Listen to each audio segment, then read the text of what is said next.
বন্ধুরা, আমি আবারও চলে এসেছি নতুন ভিডিও নিয়ে। আশা করি শেষ পর্যন্ত দেখবেন। আপনি কি জানেন, রান্নাঘরের সবচেয়ে পরিচিত এই লাল টমেটোটা একসময় মানুষ খেতেই চেত না। আজ জানবো টমেটোর ইতিহাস, উপকারিতা আর শীতে টমেটো খেলে কি হয়, সব একসাথে। ইতিহাস। টমেটোর জন্ম কিন্তু আমাদের দেশে নয়। টমেটোর ইতিহাস শুরু হয়েছিল দক্ষিণ আমেরিকায় প্রায় 500 বছর আগে। প্রথম দিকে মানুষ ভাবতো টমেটো বিষাক্ত, তাই শুধু গাছ হিসেবে লাগানো হতো। পরে ইউরোপ হয়ে ধীরে ধীরে এটা সারা পৃথিবীর খাবারের রাজা হয়ে যায়। উপকারিতা। টমেটোতে আছে একটি শক্তিশালী উপাদান যার নাম লাইকোপিন। এটি হৃদযন্ত্র ভালো রাখে এবং ক্যান্সারের ঝুঁকি কমাতে সাহায্য করে। মজার ব্যাপার কি জানেন, রান্না করা টমেটো কাঁচা টমেটোর চেয়ে অনেক বেশি উপকারী,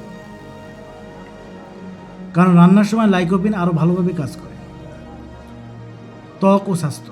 নিয়মিত টমেটো খেলে ত্বক হয় উজ্জ্বল, ব্রণ ও দাগ কমে আসে। এছাড়াও টমেটো চোখের শক্তি বাড়ায় এবং রোগ প্রতিরোধ ক্ষমতা বাড়ায়। এই ভিডিওটি ভালো লাগলে এখনই লাইক দিন আর কমেন্টে লিখুন আপনি কাঁচা না রান্না টমেটো বেশি পছন্দ করেন। ঠান্ডা সমস্যা।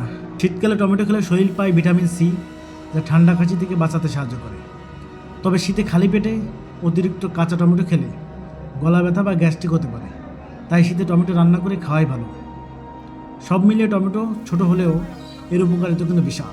ভিডিওটি উপকারী মনে হলে শেয়ার করুন, আর এমন আরও স্বাস্থ্যকর ভিডিও পেতে চ্যানেলটি সাবস্ক্রাইব করতে ভুলবেন না।